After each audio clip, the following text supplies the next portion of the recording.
कारण तोपर्यंत प्रत्येकाने आम्ही इतिहासच जो बघितला होता ना, तो मोहित्यांची मंजुळा, थोरातांची कमळा, छत्रपती संभाजी महाराज म्हणजे रंगेल, बदफैली, हेच सगळं बघितलं होतं. बोरू बहादूरांनी एवढंच लिहून ठेवलं होतं की छत्रपती संभाजी महाराज हे वाईट होते, पण त्यांनी धर्मासाठी बलिदान दिलं. म्हणजे बाकी सगळं वाईट होतं आणि एवढी एकच गोष्ट चांगली आहे. हे कुठंतरी शंभूभक्त म्हणून मनाला लागत होतं. आणि 9 वर्ष अनेक उमरे झिजवत असताना जेव्हा मी एका खासदारांकडे मदत मागायला गेलो, त्यानंतर त्या खासदारांनी विधान असं केलं होतं की याला प्रॉपर्टी सकट विकला तरीसुद्धा पैसे वसूल होणार नाहीत. आज ते सन्माननीय माजी खासदार आहेत.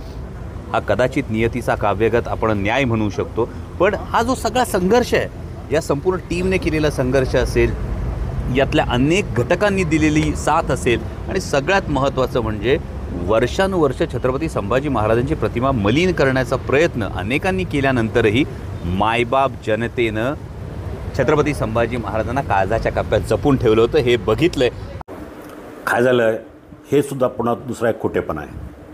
आता काही कथा, कादंबऱ्या, नाटकं, पिक्चर याच्यामध्ये हे आभास निर्माण केला जातो. तसंच हे खोटं काहीतरी सांगायचं आणि मारून न्यायचं. त्यांचं असं म्हणणं की त्यांच्या नाटकाच्या वेळेला सुरुवातीला पैसे नव्हते, तर त्यांनी पैसे मागितले आणि ह्या माजी लोकप्रतिनिधींनी पैसे मागितले त्यांच्याकडं, तर ते म्हणाले याला अख्खा विकला तरी, त्याचं घरदार विकलं तरी ते पैसे परत मिळणार नाही. माझं म्हणणे माझा काही त्याच्याशी संबंध नाही. मी त्यांना स्पष्ट एकदा फोन करून विचारलं की डॉक्टर कोल्हे, हा विषय माझा नाही आहे, तुम्ही इनडायरेक्टली माझं नाव का घेता. काल पण त्यांनी तसंच म्हणाले, 15 वर्षे माझी राहिलेल्या माणसाने केलं आहे. त्यांच्यात हिंमत असेल ना तर समोर बोलावं की ह्याविषयी मी काय बोललो का. माझा आणि त्याचा पैसे देणे घेण्याचा संबंधच नाही हो. आणि त्यांना मी कशाला पैसे देईल, त्यांनी माझ्याकडे कशाला मागतील. माझं आणि त्यांचं कसं एवढं व्यवहारापर्यंत जाण्याचं हे नव्हतं.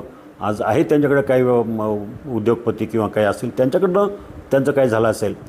माझ्याकडं ह्या नाटकासाठी कधी पैसे मागितले नाही आणि कधी विषय झाला नाही.